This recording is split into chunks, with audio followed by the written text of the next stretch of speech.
It's kind of reminiscent. I'd love to hear actually your opinion on this. It's reminiscent of the Good Will Hunting story. What do you think about that? That movie? That movie. It's what about it? It's MIT. Yeah. I guess when I think of that film, I think about Matt Damon as a young guy, risking everything, giving up Harvard.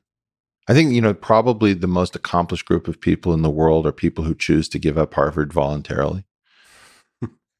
Beautiful, right? That's true. Bigger than Harvard. That's very true. Ives was one of these people. Bill Gates, of course, and then oddly, Zuckerberg. What? Zuckerberg. But then Steve Jobs gave up Reed, and Reed is like the weirdest, craziest college in the world. People should pay much more attention to Reed. And I'm sorry it's going through a hard time at the moment, but what it was before the current craziness is really an interesting story. Irregardless, as we say in the 617 area code, I think that a lot of my reaction is to the real story of Matt Damon having this vision and being the young guy to pull it off. And I also think about Robin Williams trying to explore heart through this lens of acting. And as you and I, you've hung out with comedians. They know that they are a screwed up bunch of people. They do. They're proud about it. They really are.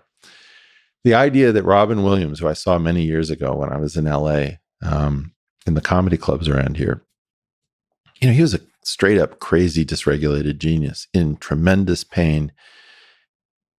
And his desire to do it earnestly through acting rather than constantly by just sniping, or being a clown or showing us how fast his mind worked relative to ours. I was really moved by that. I thought that he brought some authenticity and took a huge risk for a comedian to be that real. And again, like you said, it doesn't always have to be, but in that case, the madness and the genius were neighbors. That one couldn't have been any other way. Yeah.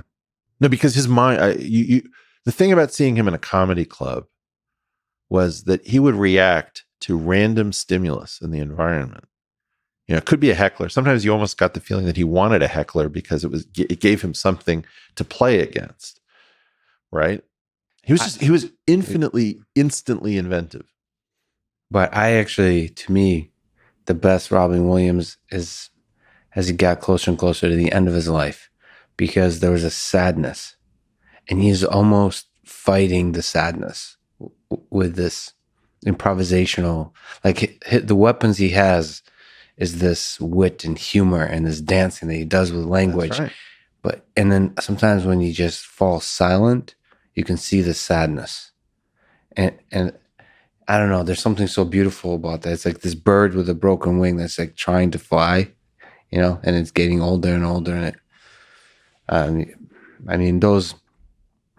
he would have made one hell of a podcast guest. I'll tell you that. That's a sad. I have some sadness that I really do think that part of what we call podcasting is actually just getting to know a soul over and over again. Maybe the idea is that this is talking about depression and sadness and heavy feelings is not an American specialty. Seeing that in context with the beauty of life is a Russian specialty. It is very much Russian specialty. It sounds like a diner menu. What? Yeah. You want the Russian special? A big scoop of ice cream with tons of depression.